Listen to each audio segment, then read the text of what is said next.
आपने सुना होगा कि शराब पीना सेहत के लिए हानिकारक होता है, पर कैसे शराब की एक बोतल हमारे देश के लिए हानिकारक साबित हुई और गुलामी में एक अहम भूमिका निभाई। कैसे एक कंपनी आई तो व्यापार करनी थी, पर देश पे शासन करने लगी। डच, पुर्तगाली और फ्रांसीसियों की सत्ता खत्म करते हुए अंग्रेजों ने हमारे प्यारे भारत देश को अपने नियंत्रण में ले लिया। कैसे मुट्ठी भर अंग्रेज हमारे देश पर शासन करने में कामयाब हुए और उस समय हमारे देश के शासक क्या कर रहे थे जो इन्हें रोक नहीं पाए। भारत के गुलाम बनने से स्वतंत्र होने तक के सभी संघर्षों और रणनीतियों को हम कवर करें। 24 सितंबर 1599 को 125 शेयर होल्डर्स मिलकर 72,000 पाउंड्स के साथ एक कंपनी बनाते हैं, जिसका नाम रखा जाता है the governor and company of merchants of London trading into the east Indies. 31 दिसंबर 1599 को क्वीन एलिजाबेथ फर्स्ट एक रॉयल चार्टर देती हैं, जिसमें कंपनी को 15 साल के लिए इंडिया और उसके आसपास के एरिया में ट्रेड करने की परमिशन मिलती है। और इसके बाद 1557 तक ये रॉयल चार्टर हर 20 साल बाद कुछ चेंजेस के साथ रिन्यू होता रहा। देश की दूसरी कंपनीज में कंपटीशन ना हो, इसलिए सिर्फ इस कंपनी को ही इंडिया में ट्रेड करने की परमिशन मिली। इंडिया में ट्रेड की वजह से ही इसे ईस्ट इंडिया कंपनी के नाम से जाना गया। कंपनी को क्वीन की तरफ से खुद की आर्मी रखने, खुद की कोर्ट चलाने, सजा सुनाने और फॉरेन अफेयर्स डील करने की पावर मिली हुई थी। आज के रेफरेंस में इसे समझा जाए तो कुछ ऐसे समझिए जैसे एप्पल और गूगल को खुद की आर्मी रखने की परमिशन मिल जाए। उस टाइम पर ब्रिटिशर्स इतने पैसे वाले नहीं थे, इसलिए ईस्ट इंडिया कंपनी को एक जॉइंट स्टॉक कंपनी की तरह बनाया गया था। और वहीं दूसरी ओर इस टाइम पर भारत में मुगल वंश का शासन था, दक्षिण भारत को छोड़कर, और जहांगीर मुगल बादशाह था। और उस टाइम के बेस पर कंपेयर किया जाए तो ब्रिटिशर्स इंडिया के मुकाबले काफ़ी गरीब थे। उस टाइम भारत दुनिया की ज़रूरतों का 25% हिस्सा अकेले मैन्युफैक्चर करता था। इनफैक्ट टेक्सटाइल मैन्युफैक्चरिंग का हब था इंडिया। इंग्लैंड ही क्या, अगर उस टाइम के पूरे यूरोप की इकोनॉमी को भी जोड़ लिया जाए तो भी उससे बहुत बड़ी इकोनॉमी थी भारत की। अगर आज के टाइम से कंपेयर करें तो 21 ट्रिलियन डॉलर्स की इकोनॉमी था भारत, जबकि अभी यूएस 28 ट्रिलियन डॉलर्स की इकोनॉमी है। कितना आगे थे हम पूरे विश्व से अंग्रेजों के भारत आने से पहले। ऐसे ही नहीं हमें सोने की चिड़िया कहा जाता था। विलियम हॉकिंग्स 24 अगस्त 1608 को पहली बार भारत के सूरत में पहुंचता है और आते ही सीधा आगरा जाता है, जो उस समय मुगलों की राजधानी थी, और जहांगीर को खुश करने के लिए चापलूसी करता है ताकि जहांगीर उसे भारत में ट्रेड करने की परमिशन दे दे, पर बात बन नहीं पाती। उस समय तक इंग्लैंड में भी एलिजाबेथ फर्स्ट की मृत्यु के बाद किंग जेम्स फर्स्ट सत्ता में आ गए थे। भारत को अपने हाथों से जाते देख ईस्ट इंडिया कंपनी के अधिकारी किंग जेम्स से रिक्वेस्ट करते हैं कि वे अपना कोई ऑफिशियल डिप्लोमेट भारत भेजें, ताकि जहांगीर को उन पर भरोसा हो सके और ट्रेड करने की परमिशन दे दें। किंग जेम्स उनकी बात मानकर 18 सितंबर 1615 को अपना ऑफिशियल एम्बेसडर थॉमस रो को भेजते हैं। थॉमस रो विलियम हॉकिंग्स के मुकाबले ज़्यादा समझदार था। उसने वह गलतियां नहीं की जो विलियम हॉकिंग्स ने की थी। वो खाली हाथ नहीं गया, वो जहांगीर के लिए कुछ तोहफे लेकर गया, और अंग्रेजी शराब की बोतल भी, क्योंकि उसे पता चल गया था कि जहांगीर शराब का शौकीन है। उसने जहांगीर से व्यापार करने के बदले सालाना पैसे देने की बात की और समझाया कि इससे मुगल बादशाह को भी फायदा होगा। जहांगीर थॉमस रो से प्रभावित होते हैं और थॉमस रो के प्रयासों पर जहांगीर शाही फरमान जारी करते हैं और सूरत में फैक्ट्री लगाने की अनुमति दे देते हैं। ईस्ट इंडिया कंपनी का काम शुरू हो गया था, पर अंग्रेज बहुत ज़्यादा महत्वाकांक्षी थे, इसलिए उन्होंने गोलकुंडा के सुल्तान से बात करके आंध्र प्रदेश के मछलीपट्टनम में भी दूसरी फैक्ट्री खोल ली। 1640 में विजयनगर के राजा से बात करके मद्रास पट्टनम ले लिया और वहां पर अपना सामान रखने की बात करके किले का निर्माण किया, जिसका नाम फोर्ट सेंट जॉर्ज रखा। इस क्षेत्र का नाम ही आगे चलकर मद्रास पड़ा। 1662 में इंग्लैंड के किंग चार्ल्स सेकंड की शादी पोर्तुगीज क्वीन कैथरीन से होती है, जिसमें पुर्तगाली अपने कंट्रोल के भारत के हिस्से में से एक हिस्सा इंग्लैंड को दहेज में दे देते हैं, जिसका नाम था बम्बई। वैसे आपको बता दूं कि भारत से सबसे आखिरी में जाने वाले यूरोपियंस पुर्तगाली ही थे। भारत ने गोवा को 1961 में पुर्तगालियों से आज़ाद कराया था। अब हम अपने टॉपिक पर वापस आते हैं। इंग्लैंड के राजा को बम्बई, जिसे आज के समय का मुंबई कहते हैं, दहेज में मिलने के बाद ईस्ट इंडिया कंपनी के लिए यहाँ ट्रेड करना और आसान हो जाता है। अभी ईस्ट इंडिया कंपनी सिर्फ सी पोर्ट्स पर ही ट्रेड कर रही थी, क्योंकि मुगलों की वजह से उन्हें भारत की ज़मीन पर सही से घुसने का मौका नहीं मिल रहा था। ईस्ट इंडिया कंपनी बंगाल में घुसना चाह रही थी। उस समय के बंगाल में आज के समय का वेस्ट बंगाल, उड़ीसा, बिहार और बांग्लादेश आता था, और वह बहुत ही समृद्ध क्षेत्र था। उस समय पर बंगाल का गवर्नर शाइस्ता खान था, जो ईस्ट इंडिया कंपनी को पसंद नहीं करता था। इसलिए उसे मनाने के लिए कंपनी विलियम हेज को भेजती है, जो काफ़ी हद तक कामयाब भी होता है। 1681 में Josiah child east India company का नया डायरेक्टर बनता है, जो काफ़ी घमंडी था और अपनी मर्जी से चलता था।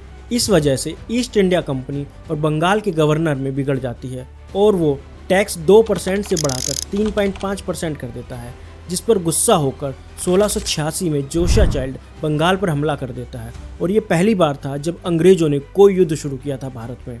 पर उस समय पर मुगल बहुत ताकतवर थे, जिस वजह से ईस्ट इंडिया कंपनी को हार का सामना करना पड़ता है, जिसमें ईस्ट इंडिया कंपनी को बहुत नुकसान होता है क्योंकि वे लगभग अपना सब कुछ ही खो देते हैं। पर अंग्रेज काफ़ी चतुर थे, उन्होंने अपना ईगो छोड़कर माफ़ी मांगनी शुरू कर दी। अंग्रेज मुगल बादशाह के पैरों तक में गिर गए थे, जिस पर फ्रेंच लोगों ने यह तस्वीर बनाई थी जिसमें जोशिया चाइल्ड औरंगजेब के पैरों में पड़ा हुआ है। कई सालों तक माफ़ी मांगने के बाद 1690 में उन्हें 1.5 लाख के जुर्माने के साथ माफ़ कर दिया जाता है। 1707 में औरंगजेब की मौत के बाद मुगल साम्राज्य बिखरने लगता है और लगातार कमज़ोर होने लगता है। वहीं दूसरी ओर अपनी पुरानी गलतियों से सीख लेकर ईस्ट इंडिया कंपनी खुद को मजबूत करने में लग जाती है और बस सही समय का इंतजार करती रहती है।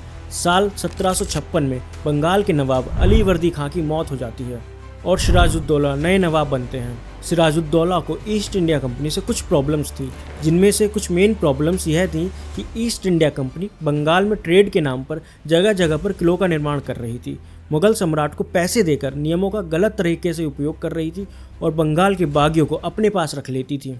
इससे गुस्सा होकर सिराजुद्दौला ईस्ट इंडिया कंपनी की कोलकाता फैक्ट्री और उनके किलों पर कब्जा कर लेते हैं। इसके परिणाम स्वरूप 23 जून 1757 को प्लासी का वॉर लड़ा जाता है, जिसमें ईस्ट इंडिया कंपनी का नेतृत्व रॉबर्ट क्लाइव ने किया था।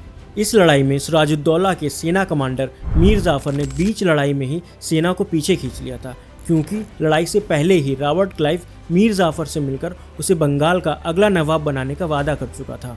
मीर जाफर के धोखे की वजह से ईस्ट इंडिया कंपनी की जीत होती है और मीर जाफर को अगला नवाब बनाया जाता है। पर इसका मतलब यह नहीं था कि ईस्ट इंडिया कंपनी वादे की बहुत पक्की थी, बल्कि वे खुद से शासन में नहीं आना चाहते थे। इसलिए उन्होंने अपने पपेट रूलर बिठा दिए थे, क्योंकि उनका मकसद कभी शासन करना नहीं होता था, बस मुनाफा कमाना होता था। इसका एक फ़ायदा ये भी होता था कि किसी भी तरह के शोषण के लिए जिम्मेदार जनता की नज़र में वह शासक बन जाता था जो गद्दी पर बैठा होता था, और उन्हें यह भी डर था कि अगर वे खुद शासन करेंगे तो कहीं जनता किसी बाहर के गोरे शासक के खिलाफ विद्रोह ना कर दे। इनका मकसद सिर्फ पैसे कमाना और लूट करना था। प्लासी के युद्ध के बाद ईस्ट इंडिया कंपनी ने बंगाल पर 3 करोड़ का जुर्माना लगाया, जो आज के समय में लगभग 3000 करोड़ के बराबर है। ईस्ट इंडिया कंपनी हर बार लड़ाई का जुर्माना लगाती थी, यह कहकर कि तुम्हारी वजह से हमें लड़ना पड़ा और जो खर्चा हुआ वह जुर्माने से वसूला जाएगा। इस लड़ाई के बाद ईस्ट इंडिया कंपनी को समझ आ गया था कि वे यहाँ के रिसोर्सेज से पूरा मुनाफा तभी कमा सकते हैं जब उनके पास राजनीतिक नियंत्रण होगा, क्योंकि बंगाल का राजनीतिक नियंत्रण लेने के बाद वे अपनी मर्जी से ट्रेड तो कर ही रहे थे, उसके साथ साथ बंगाल का टैक्स भी इकट्ठा कर रहे थे। इसलिए इसके बाद ईस्ट इंडिया कंपनी ने अपनी सेना को मजबूत करने में काफ़ी इन्वेस्ट किया। 1764 आते आते मीर कासिम भी थोड़ा बगावती होने लगा था, क्योंकि पैसे पर सारा कंट्रोल ईस्ट इंडिया कंपनी का था और जनता का गुस्सा मीर कासिम को झेलना पड़ रहा था। इस वजह से मीर कासिम अवध के नवाब शुजा-उद-दौला और मुगल सम्राट शाह आलम सेकंड के साथ मिलकर ईस्ट इंडिया कंपनी के खिलाफ लड़ाई शुरू कर देते हैं, जिसे बक्सर की लड़ाई कहा जाता है। इसमें ईस्ट इंडिया कंपनी का नेतृत्व हेक्टर मुनरो ने किया था और इन तीनों के कोऑर्डिनेशन की कमी का फायदा उठाकर जीत हासिल की। इसके एक साल बाद 1765 में इलाहाबाद की संधि होती है, जिसमें रॉबर्ट क्लाइव बंगाल के गवर्नर जनरल बनते हैं और सारे दीवानी राइट्स ईस्ट इंडिया कंपनी अपने पास रख लेती है। दीवानी राइट्स मतलब बंगाल के कुल रेवेन्यू पर अब ईस्ट इंडिया कंपनी का अधिकार होगा। इसके बाद ईस्ट इंडिया कंपनी ने बिहार, उड़ीसा, बंगाल से इतना टैक्स वसूला कि वहाँ भुखमरी आ गई और लोग भूखे मरने लगे। 1770 में तो बंगाल और उड़ीसा में अकाल पड़ा, जिसमें करीब 1 करोड़ लोग मारे गए। पर ईस्ट इंडिया कंपनी यहाँ पर भी नहीं रुकी, बल्कि उसने मरे हुए लोगों के हिस्से का टैक्स भी जिंदा लोगों से वसूलना शुरू कर दिया और अनाज को जब्त कर लिया, जिससे लोग भुखमरी से भी मरे। यह वही बंगाल था जो कपड़ा उद्योग में प्रसिद्ध था और अंग्रेजों ने इसे लूट लूट कर यहाँ भुखमरी फैला दी। 1803 में ईस्ट इंडिया कंपनी ने मुगल राजधानी पर भी कब्जा कर लिया और धीरे धीरे मराठा और सिख साम्राज्य पर भी कब्जा कर लिया। पर इसके बाद भी अभी ईस्ट इंडिया कंपनी की भूख और बढ़ती जा रही थी। इसलिए भारत के बाकी बचे हुए राज्यों पर कब्जा करने के लिए 1847 में डलहौजी डॉक्ट्रिन ऑफ लैप्स को लागू करते हैं। इसमें यह कहा गया कि किसी राजा का अगर कोई सगा पुत्र नहीं होगा तो उसके किसी और संबंधी को उसका वारिस नहीं समझा जाएगा और ना ही वह किसी को वारिस बनाने के लिए गोद ले सकता है, और उसके मरने के बाद उसके राज्य पर ईस्ट इंडिया कंपनी का पूरा अधिकार होगा। इसे 1848 में लागू करते ही कंपनी सतारा को अपने अंडर ले लेती है। उसके एक साल बाद जयपुर, फिर संभलपुर, छत्तीसगढ़, नागपुर और झांसी को अपने अंडर ले लेते हैं। उस समय झांसी की रानी मणिकर्णिका थी, जिनका शादी के बाद नाम रानी लक्ष्मीबाई हो गया था। उनके भी कोई पुत्र नहीं था। उन्होंने अपने दत्तक पुत्र के रूप में आनंद राव को गोद लिया था, जिसे ईस्ट इंडिया कंपनी अमान्य करके अपना कब्जा कर लेती है और 60,000 रुपये सालाना पेंशन देती है। उस समय रानी लक्ष्मीबाई कुछ नहीं कहती, पर आने वाले युद्ध के लिए खुद को तैयार करने लगती हैं। इसके बाद 1856 में अवध के नवाब वाजिद अली शाह संधि के पैसे नहीं चुका पाते, जिस वजह से ईस्ट इंडिया कंपनी ने अवध को भी अपने कब्जे में ले लिया। ईस्ट इंडिया कंपनी के कार्यों की वजह से लोगों में गुस्सा बढ़ता जा रहा था और उधर रानी लक्ष्मीबाई भी युद्ध के लिए खुद को तैयार कर रही थी। अब बस एक ऐसी चिंगारी लगनी बाकी थी जिससे लोगों का गुस्सा फूट पड़े, और ऐसा मौका जल्द ही आने वाला था। ईस्ट इंडिया कंपनी पूरी तरह से अपना अधिकार भारत से खोने वाली थी। अंग्रेज इस समय तक पुरानी ब्राउन बेस राइफल का यूज करते थे, जो बहुत ज़्यादा समय लेती थी एक बुलेट को लोड होने में, क्योंकि इसमें बुलेट और गन पाउडर को बैरल में अलग अलग भरा जाता था। इसे उन्होंने P53 एनफील्ड राइफल से रिप्लेस किया। इसमें बुलेट और गन पाउडर को अलग अलग लोड नहीं किया जाता था, बल्कि इसमें कारतूस में पहले से ही बुलेट और गन पाउडर सही रेशियो में होते थे, और उसे लोड करने से पहले कारतूस के ऊपर के एक कागज के हिस्से को खोला जाता था। जनवरी 1857 तक ये राइफल्स भारत में भी आ गई थी, और इन्हें जल्दी से लोड करना सीखते हुए भारत के सैनिकों को भी अंग्रेजी सैनिकों की तरह मुंह से कागज फाड़ने की आदत लग गई थी। इस बुलेट के कागज को सीलन से बचाने के लिए ऊपर के हिस्से को ग्रीस लगाकर रखा जाता था, और यह वही चिंगारी बनी जिसका इंतजार था। दरअसल यह बात बहुत तेजी से फैल गई कि इनमें गोलियों पर जो ग्रीस लगा है उसमें गाय और सूअर की चर्बी है, जिसमें हिंदू और मुस्लिम दोनों धर्मों के सैनिकों का गुस्सा फूट पड़ा। 29 मार्च 1857 को लेफ्टिनेंट हेनरी वोंग 34वीं बंगाल नेटिव इन्फेंट्री की तरफ जा रहे थे। उस समय पर मंगल पांडे विद्रोह करने के लिए अपने साथियों को उकसा रहे थे और कहते हैं कि अब जो भी अंग्रेज मेरे सामने आएगा मैं उसे गोली मार दूंगा। और तभी लेफ्टिनेंट वोंग उनकी तरफ आ जाते हैं और मंगल पांडे उसे देखते ही गोली चला देते हैं। 8 अप्रैल 1857 को मंगल पांडे को फांसी की सजा सुनाई जाती है।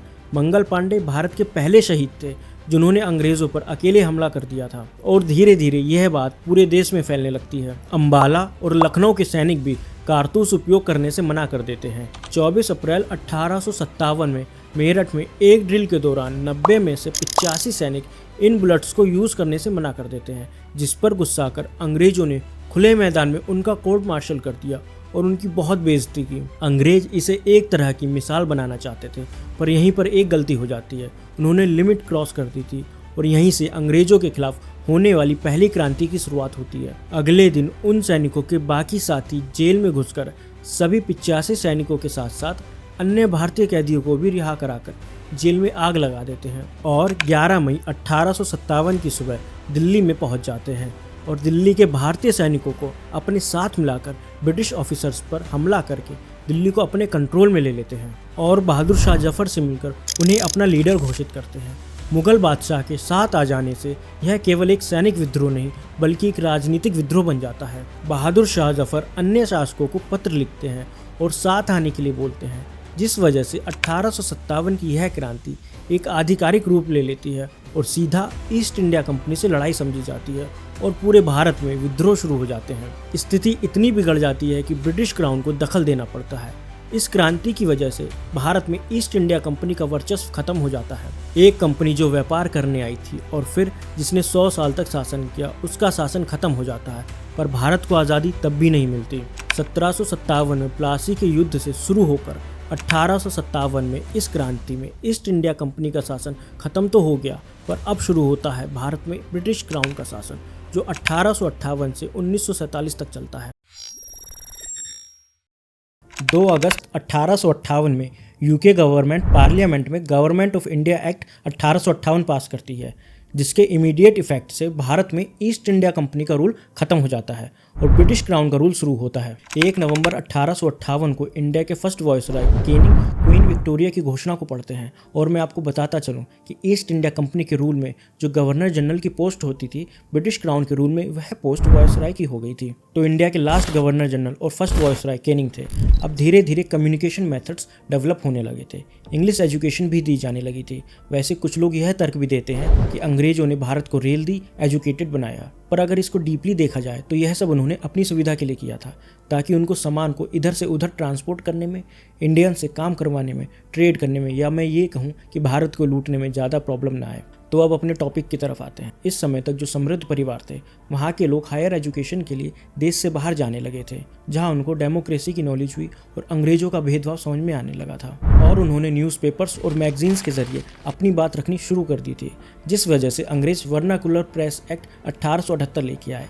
इस एक्ट के बाद न्यूज़पेपर्स में अंग्रेजों की बुराई खुलेआम करने पर रोक लगा दी गई।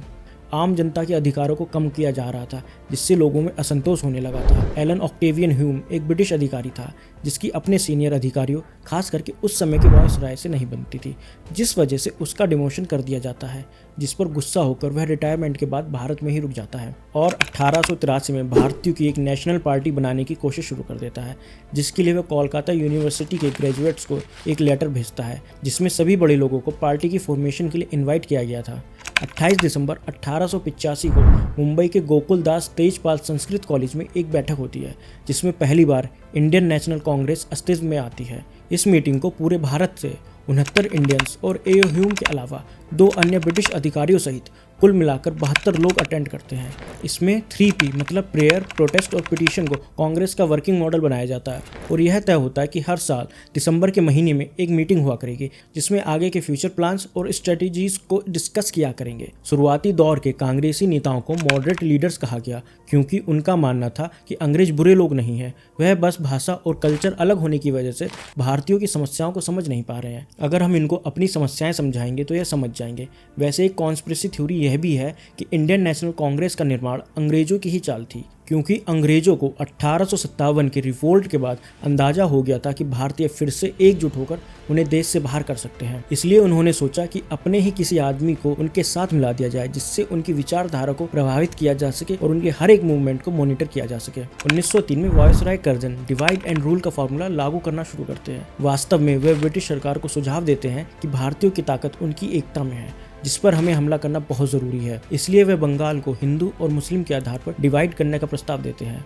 हिंदुओं के लिए वेस्ट बंगाल और मुसलमानों के लिए ईस्ट बंगाल का सुझाव देते हैं। यही ईस्ट बंगाल 1947 में ईस्ट पाकिस्तान बनता है और बाद में 1971 में भारत की मदद से आज़ाद होकर बांग्लादेश बनता है। इस विभाजन के पीछे अंग्रेजों का असली मकसद हिंदू और मुस्लिम में फूट डालना था। 1905 में यह प्रस्ताव स्वीकार हो जाता है और 19 जुलाई 1905 को विभाजन की घोषणा होती है। 7 अगस्त 1905 को कोलकाता टाउन हॉल में लोग इकट्ठा होकर इसका विरोध करने का फैसला लेते हैं और स्वदेशी आंदोलन की शुरुआत होती है। इसमें तय किया जाता है कि केवल स्वदेशी चीज़ों का उपयोग किया जाएगा और अंग्रेजों के सामान का बहिष्कार किया जाएगा, जिससे बिना हिंसा के सीधे अंग्रेजों के मुनाफे पर हमला होगा।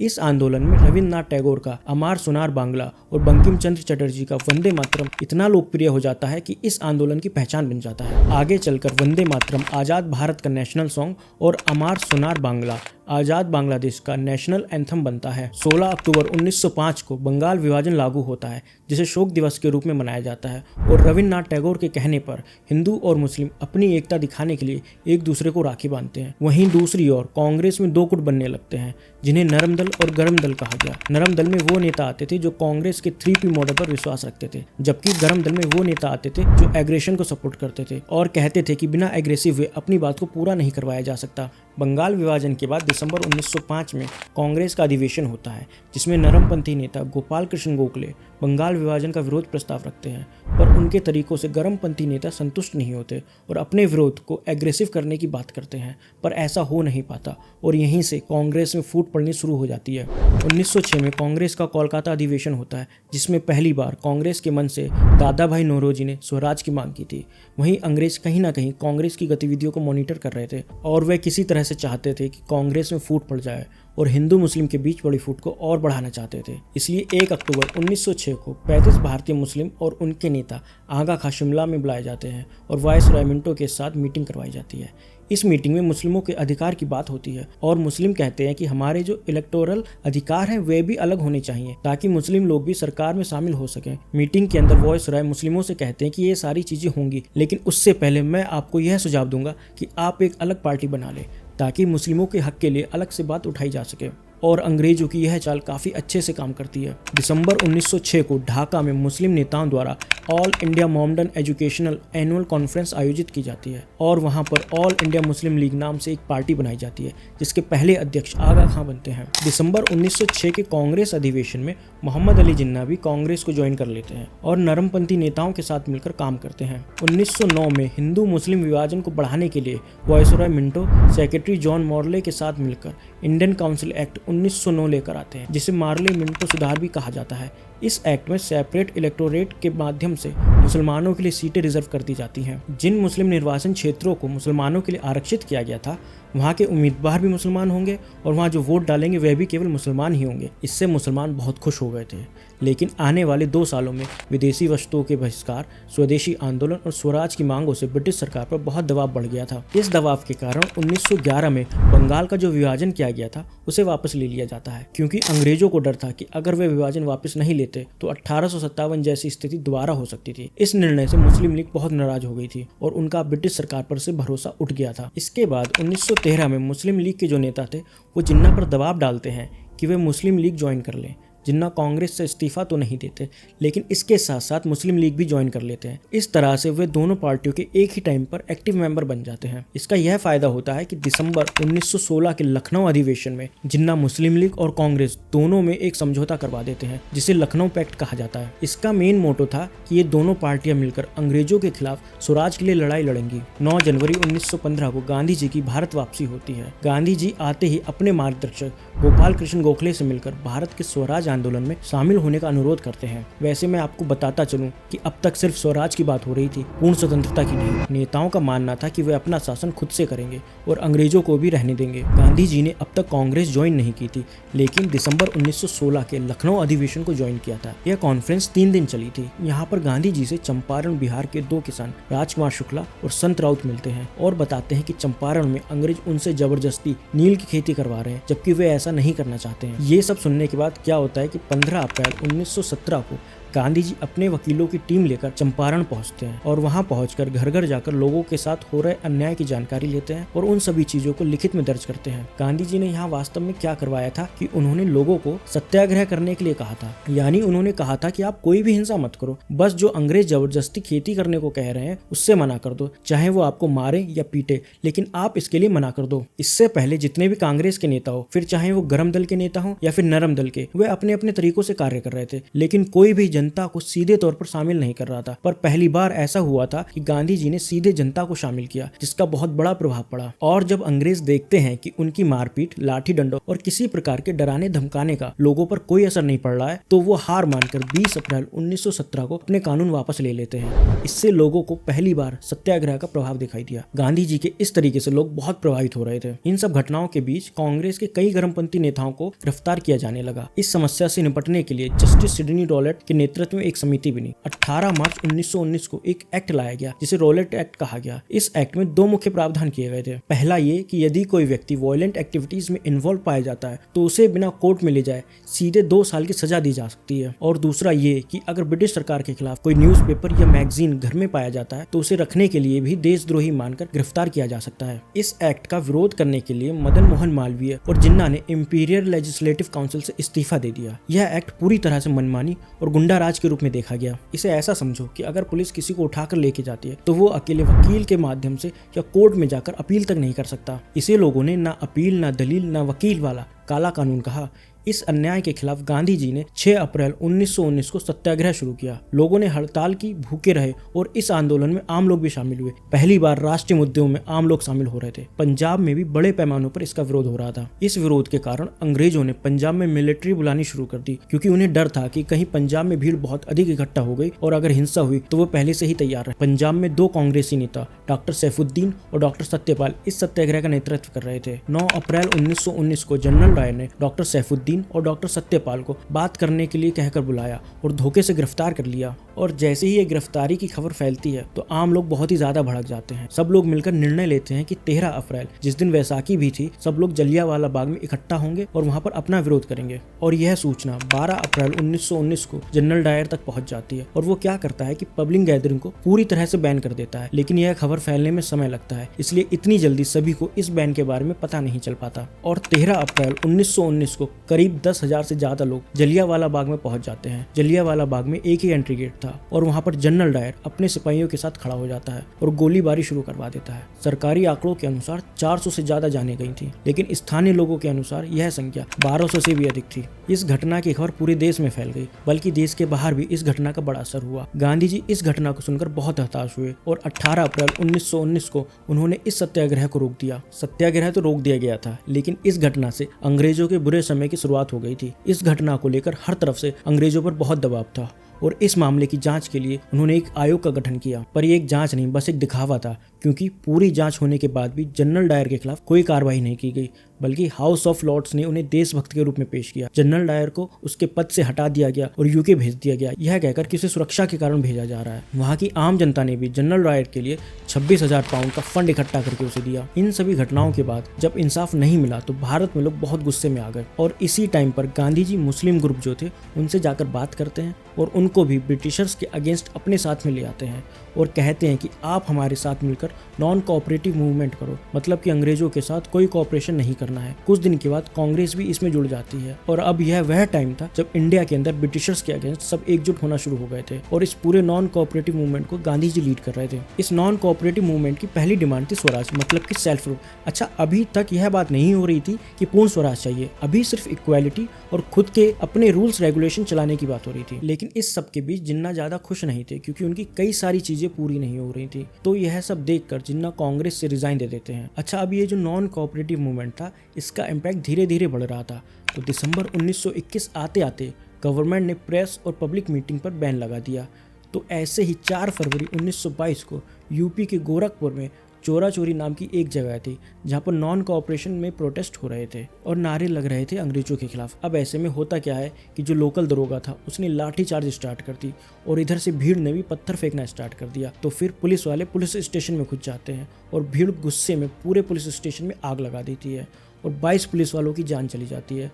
अब यह सारी चीज़ें देखकर गांधी जी बहुत ज़्यादा हताश होते हैं, क्योंकि उन्होंने हमेशा से यह बात कही थी कि किसी भी तरह का वॉयलेंस नहीं होना चाहिए और वो इससे इतने ज़्यादा डिसअपॉइंट हो जाते हैं कि 12 फरवरी 1922 को नॉन कोऑपरेटिव मूवमेंट को बंद कर देते हैं और अंग्रेजों ने इन सारी चीज़ों की वजह से गांधी जी को 6 साल के लिए जेल में डाल दिया। अब ये जो सारी चीज़ें हो रही थी, इन्हें देखकर लोगों को लगने लगा था कि जो स्वराज आंदोलन का यह वाला तरीका है इससे कुछ खास होने वाला नहीं है, बस टाइम खराब होगा। तो कुछ यंग गर्म खून वाले क्रांतिकारी कहते हैं कि मांगने से अंग्रेज कभी कुछ नहीं देंगे, क्योंकि इनकी नीयत ही खराब है। ये मानेंगे तभी जब हथियार उठाकर बात होगी। और ये जो यंग ग्रुप था इसके लीडर थे राम प्रसाद बिस्मिल, सचिंद्र नाथ बख्शी और जोगेंद्र चटर्जी। अब इसके बाद ये क्या करते हैं कि अक्टूबर के महीने में कानपुर में मिलते हैं और Hindustan Republican association HRA party बना देते हैं और आगे चलकर इसमें सोशलिस्ट वर्ड और ऐड हो जाता है, HSRA हो जाता है।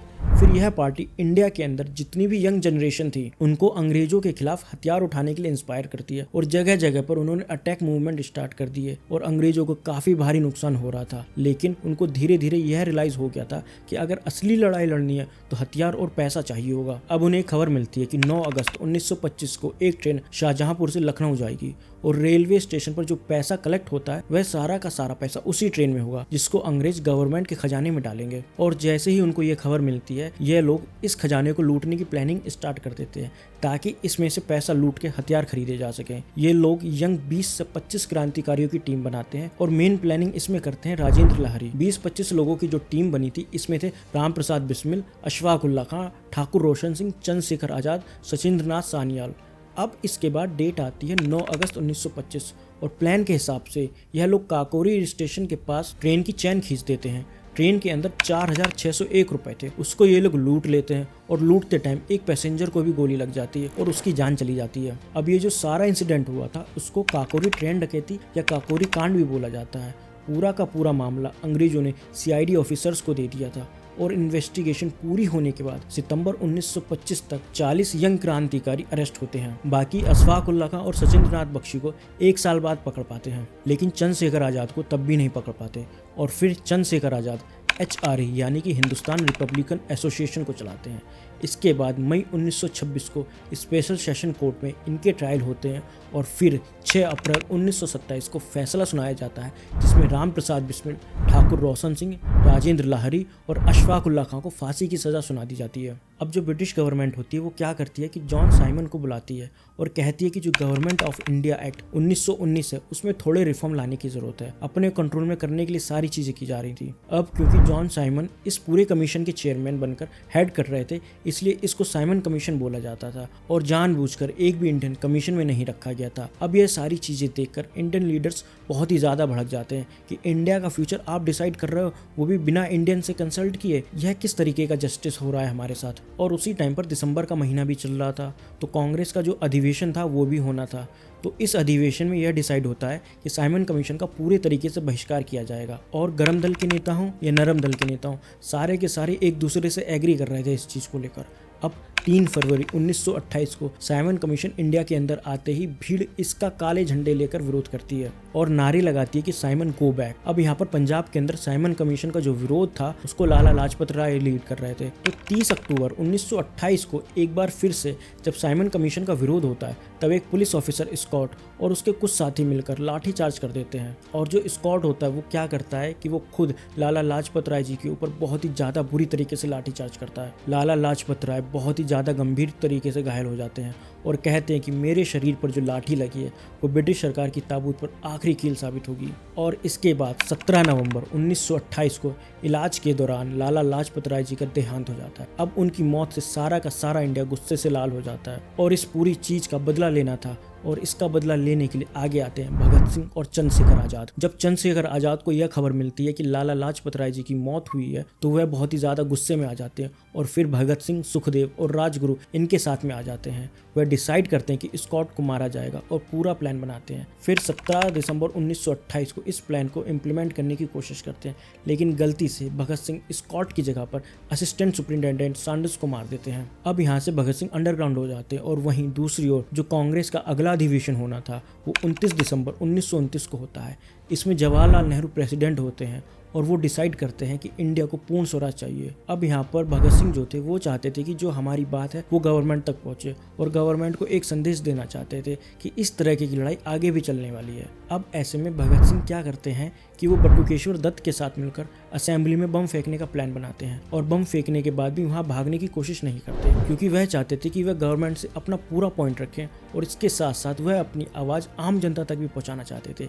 इसलिए गिरफ्तारी देने का निर्णय करते हैं क्योंकि वह जानते थे कि जब उनकी हियरिंग होगी, जो ट्रायल होंगे, तो एक एक चीज़ अखबारों में छपेगी क्योंकि ऐसा रूल था जिससे वे लोगों तक अपनी बात पहुंचा पाएंगे। भगत सिंह का मकसद केवल विरोध करना नहीं था बल्कि वह चाहते थे कि उनकी विचारधारा और उनकी लड़ाई का उद्देश्य पूरे देश तक पहुंचे। उनकी गिरफ्तारी एक तरह से सोची समझी रणनीति थी ताकि वह कोर्ट के थ्रू अपनी बात को जनता तक पहुंचा सकें। और फिर 8 अप्रैल 1930 को वह सेंट्रल लेजिस्लेटिव असेंबली में एक लो इंटेंसिटी का बम फेंकते हैं जिससे कोई भी घायल नहीं होता। बम फेंकने के बाद नारे लगाते हैं इंकलाब जिंदाबाद और पर्चे फेंकते हैं और फिर अपनी गिरफ्तारी दे देते हैं। खुद को गिरफ्तार करवाना ही उनकी योजना का एक महत्वपूर्ण हिस्सा था जिसमें वे सफल भी रहे क्योंकि उनके विचार और उनके संघर्ष की गूंज पूरे देश में सुनाई दी। अब इसके काफ़ी टाइम तक इंक्वायरी चलती रही। 24 मार्च 1931 को इन्हें फांसी देने की डेट फिक्स की जाती है। अब इधर फांसी की सज़ा सुनाई जाती है और दूसरी तरफ कांग्रेस में एक अलग ही टेंशन चल रही थी। जो युवा नेता थे वो पूर्ण स्वराज की मांग कर रहे थे और जो बाकी के नेता थे वो मानते थे कि ब्रिटिशर्स इस चीज़ से भड़क जाएंगे तो हमारा मोटिव पूरा नहीं हो पाएगा। पर बाद में सब मिलकर डिसाइड करते हैं कि अब आगे से सिर्फ पूर्ण स्वराज की ही मांग होगी। दिसंबर 1929 को कांग्रेस अनाउंस कर देती है कि अब से कांग्रेस केवल पूर्ण स्वराज की ही मांग करेगी और उसके साथ कांग्रेस एक चीज और कहती है, आने वाली 26 जनवरी 1930 को स्वतंत्रता दिवस मनाया जाएगा और तिरंगा फहराया जाएगा। दूसरी तरफ भगत सिंह जी की फांसी की डेट भी पास आ जाती है और कई नेता उन्हें बचाने के लिए लगातार अर्जियां दे रहे थे, पर सब रिजेक्ट हो जाती हैं और फिर 24 मार्च की जगह एक दिन पहले 23 मार्च की शाम को ही भगत सिंह जी को उनके बाकी साथियों सुखदेव और राजगुरु के साथ फांसी दे दी जाती है और वो शहीद हो जाते हैं। अब इसके बाद 1938 और 1939 दिसंबर में कांग्रेस के सेशंस होते हैं और इन दोनों में सुभाष चंद्र बोस प्रेसिडेंट बनते हैं। लेकिन सुभाष चंद्र बोस गांधी जी की नॉन वायलेंस वाली थ्योरी से एग्री नहीं करते थे, क्योंकि उनका मानना था कि एग्रेशन और वायलेंस के बिना आजादी नहीं मिलेगी। बात इतनी बढ़ जाती है कि गांधी सुभाष चंद्र बोस के साथ काम करने के लिए मना कर देते हैं, जिससे कि सुभाष चंद्र बोस कांग्रेस के अंदर इस्तीफा दे देते हैं और अलग से एक अपनी पार्टी बना लेते हैं,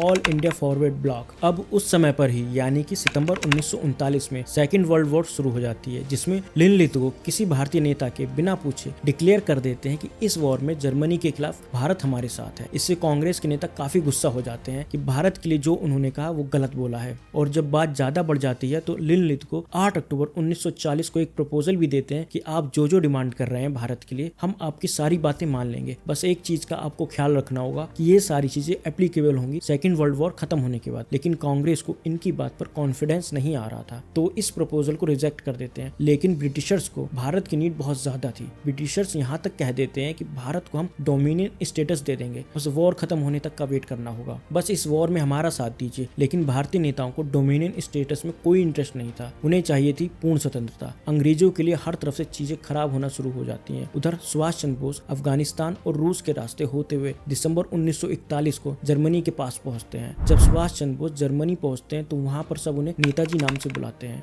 और नेताजी हिटलर से मिलते हैं और वहां पर उन्हें प्रपोजल देते हैं, आपने जो ब्रिटिश इंडिया आर्मी के सोल्जर्स को बंदी बना रखा है उन्हें आप हमें दे दीजिए, हम मिलकर ब्रिटिशर्स के खिलाफ लड़ेंगे। और हिटलर इस चीज को लेकर मान जाता है और फिर इसके बाद नेताजी जापान के लिए निकल जाते हैं। भारत के बाहर अलग अलग देशों में जाकर नेताजी अपने हिसाब से भारत की लड़ाई लड़ रहे थे। इधर भारत के अंदर गांधी जी अंग्रेजों के खिलाफ एक नया आंदोलन शुरू करने का फैसला करते हैं। उनका प्लान था कि 8 अगस्त 1942 को भारत छोड़ो आंदोलन करेंगे। गांधी जी ने यह भी कहा था कि अगर आंदोलन बहुत बड़ा होगा तो यह नेताओं को फिर से जेल में डाल देंगे, लेकिन झुकना नहीं है, डू और डाई फॉलो करना है, या तो कर जाओ या फिर करते करते मर जाओ, लेकिन इस बार पीछे नहीं हटना है क्योंकि दोबारा ऐसा मौका नहीं आएगा। इधर गांधी जी अपना भाषण देते हैं और लोगों को समझा रहे होते हैं और दूसरी तरफ कुछ ही घंटों में अंग्रेज गिरफ्तारी शुरू कर देते हैं। जितने भी मुख्य नेता थे सबको उठाकर जेल में डाल देते हैं और गांधी जी को नजरबंद कर दिया जाता है। अब यहाँ पर दिक्कत यह हो गई थी कि नेता तो थे नहीं, तो जो क्राउड था, जो आम जनता थी, वो एग्रेसिव हो जाती है, जगह जगह आग लगा दे रही थी। ऑफिसर्स भी बहुत ज्यादा गुस्से में आ गए थे। अंग्रेजों ने कई जगह फायरिंग शुरू कर दी थी। कुछ ही महीनों के अंदर 1 लाख से ज्यादा लोगों को जेल के अंदर डाल दिया गया था। कुल मिलाकर यह था कि अंग्रेजों को इस आंदोलन ने घुटनों पर लाकर खड़ा कर दिया था। दूसरी तरफ भारत के बाहर सुभाष चंद्र बोस अपनी प्लानिंग कर रहे थे। वो जर्मनी से सीधा हिटलर से बात करने के बाद जापान पहुंचते हैं। वहां पहुंचने के बाद जापान के पीएम से मिलते हैं और वहां पर उन्हें एक प्रस्ताव देते हैं। भारतीय ब्रिटिश आर्मी के जितने भी सैनिक हैं उन्हें वापस मांगते हैं और ऐसा करके वह अपनी एक सेना आजाद हिंद फौज बना लेते हैं। इस आर्मी को बनाने का उनका मुख्य मकसद यह था कि यह जाकर भारत के अंदर अंग्रेजों से लड़ेगी। इसमें उन्होंने एक ऑल वुमेन यूनिट भी बनाई थी। इस रेजिमेंट का नाम दिया था झांसी की रानी रेजिमेंट। इस सेना में जितने भी लोग थे वह बहुत ज्यादा गुस्से में थे। और इसके बाद फिर सुभाष चंद्र बोस क्या करते हैं कि यह जो वर्ल्ड वॉर चल रहा था इसमें आजाद हिंद फौज जापान के साथ हो जाती है और कुछ ही दिन पहले जापान ने जो अंग्रेजों से अंडमान और निकोबार आइलैंड जीता था वो नेताजी को दे देती है और नेताजी वहां जाकर तिरंगा लहरा देते हैं। और यह जो अंडमान निकोबार है इसमें अंग्रेज पहले काला पानी की सजा देते थे, तो जितने भी भारतीयों को यहाँ सजा दी जाती थी उन्हें यहीं पर कैद कर दिया जाता था। तो इन लोगों को भी नेताजी अपनी फौज में शामिल कर लेते हैं और उन्होंने अपनी आजाद हिंद फौज की ओर से सबसे यही कहा था कि तुम मुझे खून दो, मैं तुम्हें आजादी दूंगा, दिल्ली चलो, इस तरीके के नारे दिए थे। अब इसके बाद मार्च के महीने में यानी कि 1944 में नेताजी जापान के साथ मिलकर भारत की तरफ घुसते हैं। फिर बैटल ऑफ कोहिमा और बैटल ऑफ इम्फाल की जो लड़ाई थी उसकी 1 महीने तक लड़ाई चलती है और फिर उसके बाद 14 अप्रैल 1944 को मोइरांग के अंदर नेताजी की आजाद हिंद फौज की जीत होती है और अपना झंडा फहरा देती है। और अगले 2-3 महीनों में मणिपुर, नागालैंड भी जीत जाते हैं। लेकिन इस सब के बीच एक दिक्कत हो जाती है। जापान पर यूएसए न्यूक्लियर बॉम्ब गिरा देता है और जापान सरेंडर कर देता है, तो जापान का सपोर्ट मिलना बंद हो जाता है और फिर उसके बाद एक प्लेन क्रैश में नेताजी शहीद हो जाते हैं। दूसरी तरफ भारत छोड़ो आंदोलन की वजह से पूरा देश यूनाइटेड हो गया था। उन्होंने काम धंधा सब रोक दिया था, अंग्रेजों का कोई भी काम आगे नहीं बढ़ने दे रहे थे। अंग्रेज वर्ल्ड वॉर में काफ़ी फंसे हुए थे और नुकसान बहुत ज़्यादा हुआ था उनका, और उन्हें यह चीज़ रियलाइज़ हो गई थी कि भारत में अगर ये किसी तरीके से किसी रिवोल्ट को दबा भी देंगे तो उनके जो सिपाही हैं उनमें सबसे ज़्यादा भारतीय सिपाही ही हैं और वो वास्तव में उनके खिलाफ ही हैं। तो आज वो कोई रिवोल्ट दबा भी देंगे तो कुछ टाइम बाद फिर से एक नई रिवोल्ट शुरू हो जाएगी, और ये एक नेवर एंडिंग प्रोसेस हो गया था। और मेनली जो अंग्रेज आए थे वो भारत के रिसोर्सेज को पूरी तरह से लूटने आए थे। भारत को तो गरीब वो पहले ही बना चुके थे, तो अब यूके की पॉलिटिक्स जो थी वहाँ पर भी ये सारी चीज़ें डिस्कस हो रही थी। भारत में जो चल रहा था एक नुकसान का सौदा है। अब इसके बाद यूके के अंदर चुनाव आने वाले थे, और जो अपोजिशन पार्टी यानी कि लेबर पार्टी थी उसने अपने मैनिफेस्टो में बोल दिया था कि भारत को सेल्फ गवर्नेंस देंगे। उनका मानना था कि भारत से बाहर निकलना ही बढ़िया है, और उन्होंने यह भी कहा था कि अगर हम जीत जाएंगे तो भारत को फ्री कर देंगे। और फिर इसके बाद यूके के अंदर जनरल इलेक्शन होते हैं। लेबर पार्टी के क्लेमेंट एटली यूके के प्राइम मिनिस्टर बनते हैं और सितंबर 1945 को घोषणा करते हैं कि दिसंबर 1945 से जनवरी 1946 में भारत के अंदर चुनाव करवाएंगे, और भारत की जनता के हिसाब से ही संविधान सभा बनेगी, जो कि भारत का खुद का अपना संविधान होगा। और फिर 2 साल बाद 10 फरवरी 1947 को यूके के पीएम एटली एक ऐतिहासिक भाषण देते हैं, जिसमें वह बोलते हैं कि अगले साल जून में यानी कि जून 1948 में भारत को स्वतंत्रता दे दी जाएगी और भारत का खुद का संविधान होगा और स्वतंत्रता प्राप्त देश होगा। लेकिन आज़ादी की तारीख बदल जाती है और जून 1948 की बजाय 15 अगस्त 1947 में हमें आज़ादी मिलती है। पर जाते जाते भी अंग्रेज हमें बंटवारे का घाव दे गए, जो अब तक नहीं भर पाया। अंग्रेजों के आने से पहले हम उनसे बड़ी इकोनॉमी थे, और अंग्रेज जब गए तो हमें तोड़ कर गए, पर हम आज फिर उनसे बड़ी इकोनॉमी बन गए हैं। जिस पर मुझे इकबाल की कुछ पंक्तियाँ याद आती हैं कि कुछ तो बात है कि हस्ती मिट्टी नहीं हमारी, सदियों रहा है दुश्मन दौर ज़माना हमारा। धन्यवाद।